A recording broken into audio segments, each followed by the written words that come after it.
Hello everyone, welcome to Study Globe. आज इस video में हम 26 मई के करंट अफेयर्स कवर करेंगे।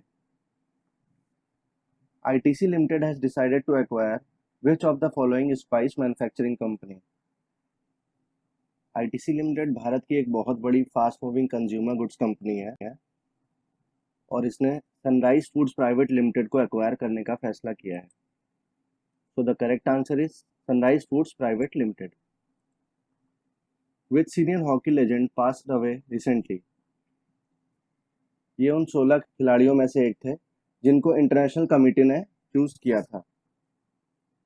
इनका नाम है बलबीर सिंह सीनियर।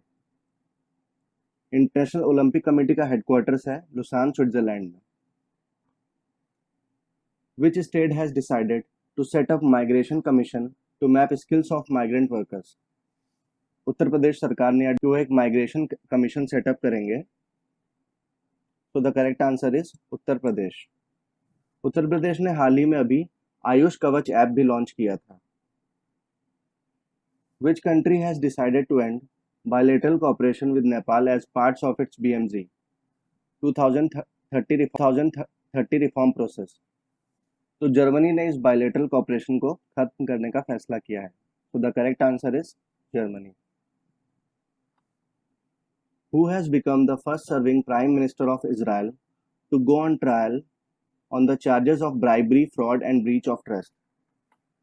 हाल ही में ये अभी 5वीं बार इस देश के प्रधानमंत्री भी बने हैं और इनका नाम है Benjamin Netanyahu. Which Supreme Court judge is the chairman of the E-Committee of Supreme Court that is tasked with overseeing the digitization of the court? Supreme court के डिजिटाइजेशन के लिए कमेटी फॉर्म हुई है जिसके चेयरमैन हैं justice DY Chandrachud. इस committee में 6 members हैं। Justice DY Chandrachud, vice chairman and 4 other members. Which Indian American Pulitzer winning physician has been appointed as the member of New York Commission? तो बेसिकली न्यूयॉर्क कमीशन हेल्प करेगी New York की economy को recover करने में due to कोविड-19।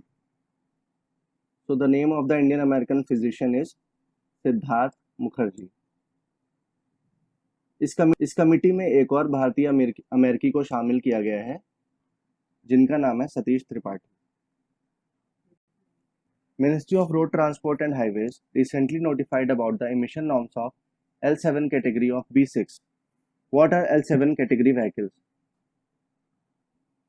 तो L7 vehicles basically वो vehicles हैं जिनमें 4 पहिए और जिनका वजन 400 किलो से ज़्यादा है। So the correct answer is A. 4-wheelers weighing more than 400 kg. हमारे ministry of road transport and highways के यूनियन मिनिस्टर हैं mister Nitin Gadkari. Who has been appointed as the national president of FICCI Ladies Organization? तो basically इस organisation का काम है entrepreneur महिलाओं को बढ़ावा देना। तो इस कमेटी की नई प्रेसिडेंट है जानवी फूकन और इन्होंने अभी हरजिंदर कौर को रिप्लेस किया है। What is the name of the trial adopted by WHO to develop vaccine for coronavirus?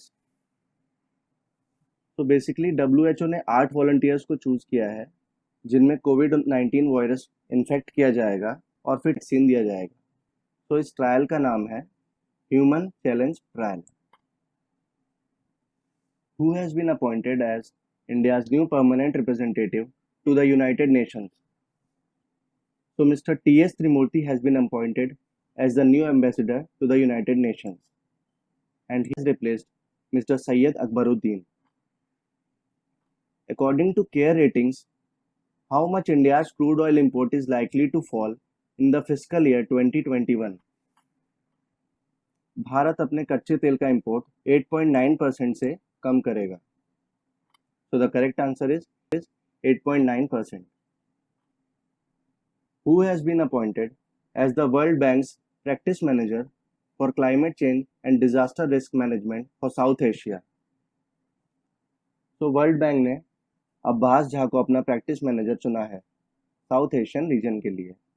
तो the correct is Abbas Jha. World bank के प्रेसिडेंट हैं मिस्टर डेविड मालपास और वर्ल्ड बैंक का हेडक्वार्टर है Washington DC. Which state has recently begun its work on implementing solar fence farmland protecting program? So Tamil Nadu has recently begun this program. इस programme के अंतर्गत तमिलनाडु में विभिन्न जगहों में सोलर प्लांट्स का निर्माण किया जाएगा। तो the correct answer is Tamil Nadu. Tamil Nadu के सीएम हैं इदप्पी के पलनस्वामी और गवर्नर हैं श्री बनवारी लाल पुरोहित। Ministry of Health and Family Welfare has constituted a committee to reform the drug regulatory system. Who heads this committee? So Mr. Rajesh Bhushan has been chosen to head this committee. This committee comprises of 11 members and Union Minister for Health and Family Welfare is Dr. Harshvardhan. So that's it for today. Thank you for watching. If you like our video, please like and subscribe.